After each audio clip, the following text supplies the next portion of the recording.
Heck, what? Morning already. I felt thirsty and opened my eyes to see the dazzling morning sun streaming in through the window. I'm John Doe, 28 years old. Just a regular single guy working at an advertising company. Yesterday, we had a company party. Perhaps I drank too much, I can't remember anything.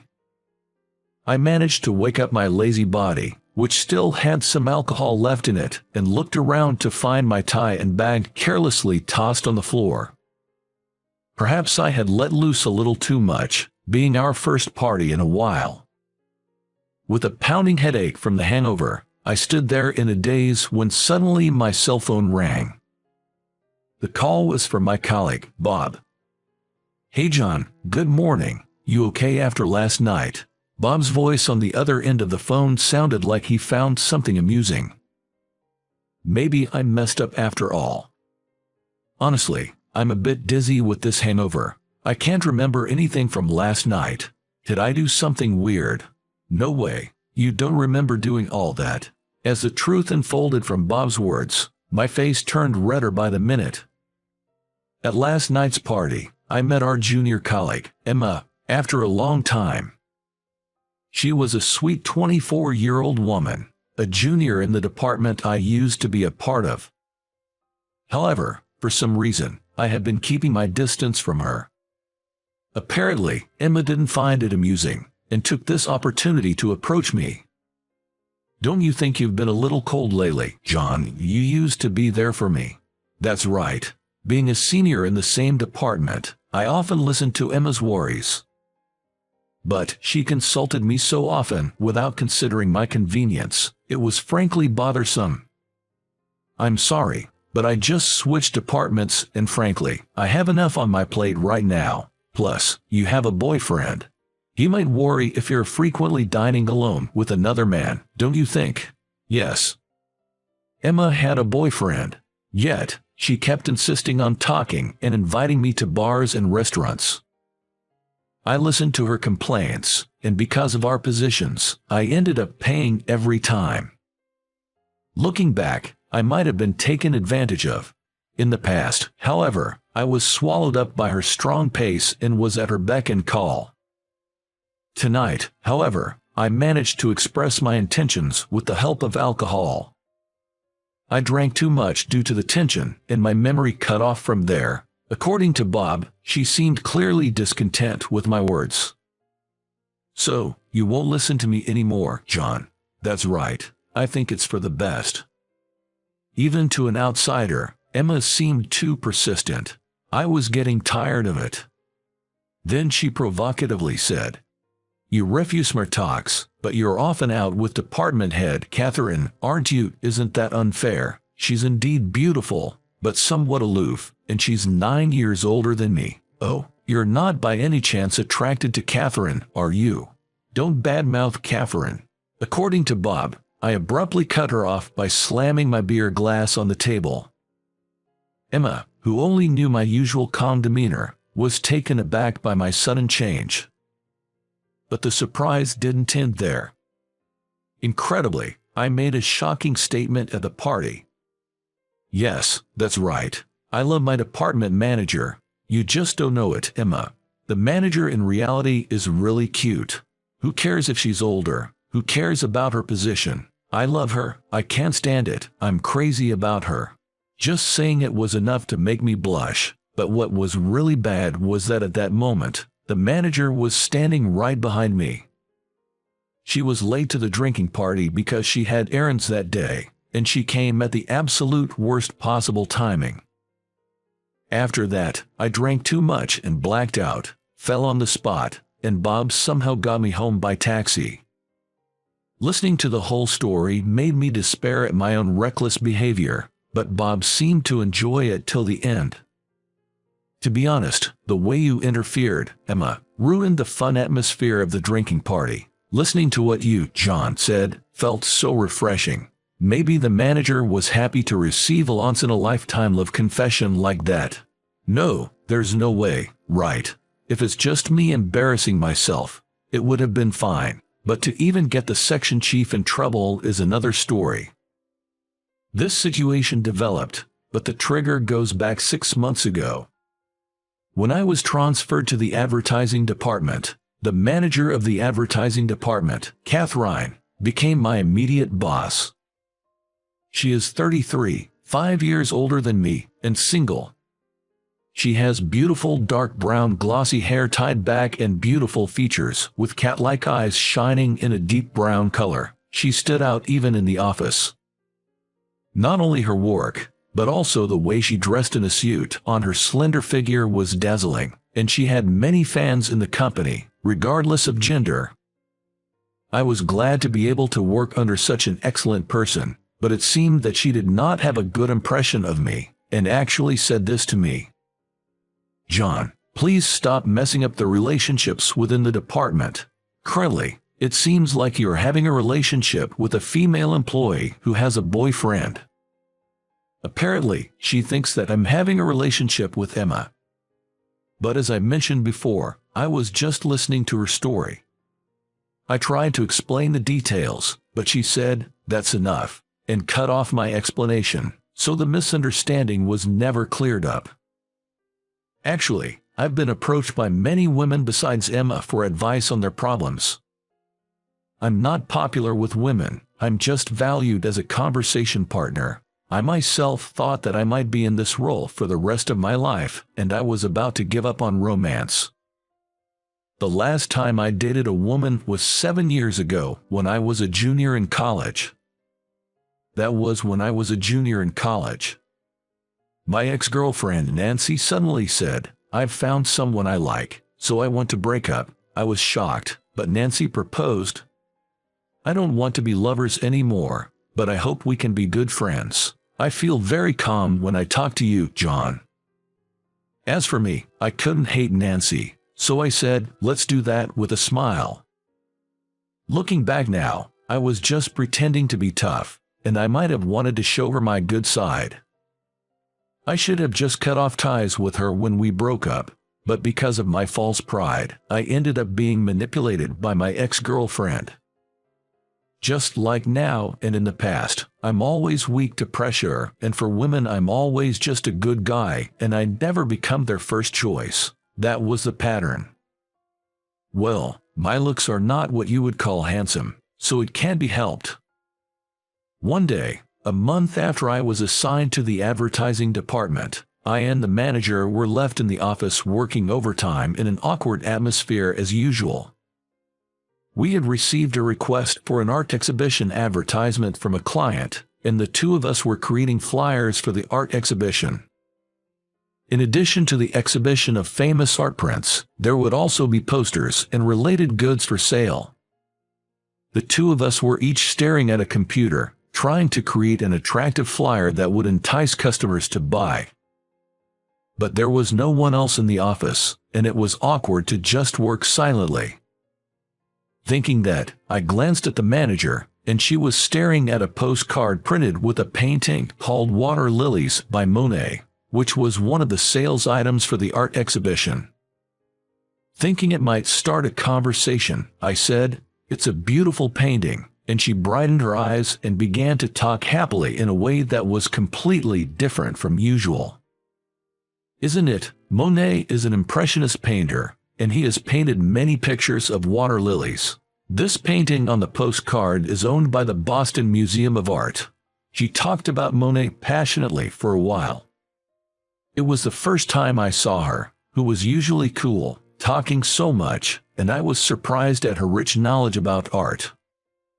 However, after a while, she made a face as if she realized something and said, "I'm sorry, I talked too much," and blushed and looked down. "Why are you apologizing? I didn't know what kind of painter Monet was, so I found your explanation really interesting. I also secretly thought it was cute how our section chief got so passionate talking about what she loved." But she said, "Enough with the pleasantries," and shook her head side to side while blushing. I know. When it comes to talking about art, I just can't help but get excited. That's perfectly fine. If we're working in advertising, knowledge of art is absolutely essential. Our conversation continued to flow naturally, and we were able to make significant progress on our flyer.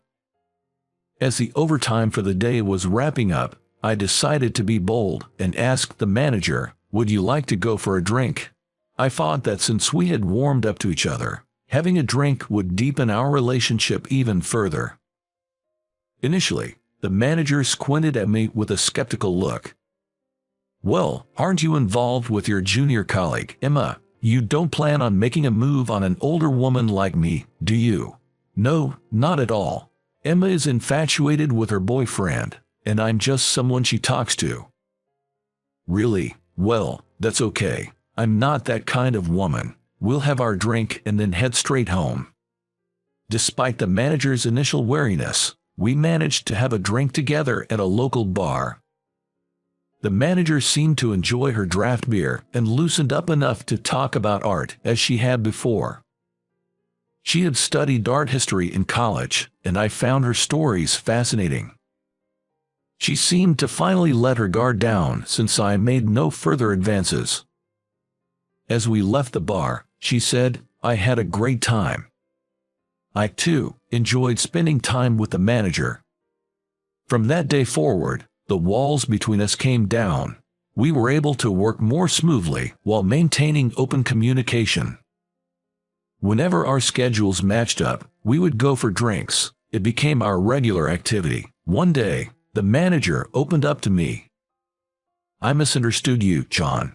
I've heard from other employees that you often get consulted by female staff about their problems. I had an unfair prejudice against you, and I've been cold towards you, and I truly regret that."